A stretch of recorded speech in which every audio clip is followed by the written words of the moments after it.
Per merito di Cosa Nostra aveva ottenuto importanti appalti, i beni per un valore di 5 milioni di euro sono stati sequestrati dalla direzione investigativa antimafia all'imprenditore 55enne palermitano Giuseppe Bordonaro. Il provvedimento di sequestro va ad aggiungersi ai precedenti scaturiti dalla proposta del direttore della DIA Arturo De Felice.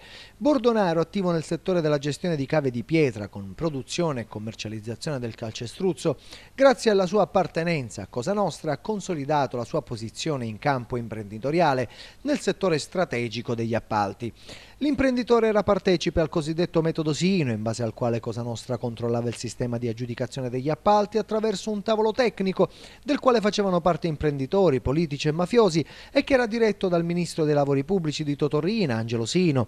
Condannato con sentenza della Corte d'Appello di Palermo del 2003 a 4 anni e 6 mesi di reclusione, divenuta definitiva il 12 aprile del 2007, Bordonaro prima mise in liquidazione tutte le sue società, che poi però vennero nuovamente costituite e ricondotte ai suoi due fratelli incensurati. Lo spessore mafioso di Bordonaro inoltre è confermato da un pizzino trovato ai Bosselo Piccolo, in cui si fa riferimento all'imprenditore palermitano per un lavoro all'aeroporto. I 5 milioni di beni sequestrati oggi si aggiungono ad altri 16 già sequestrati in precedenza.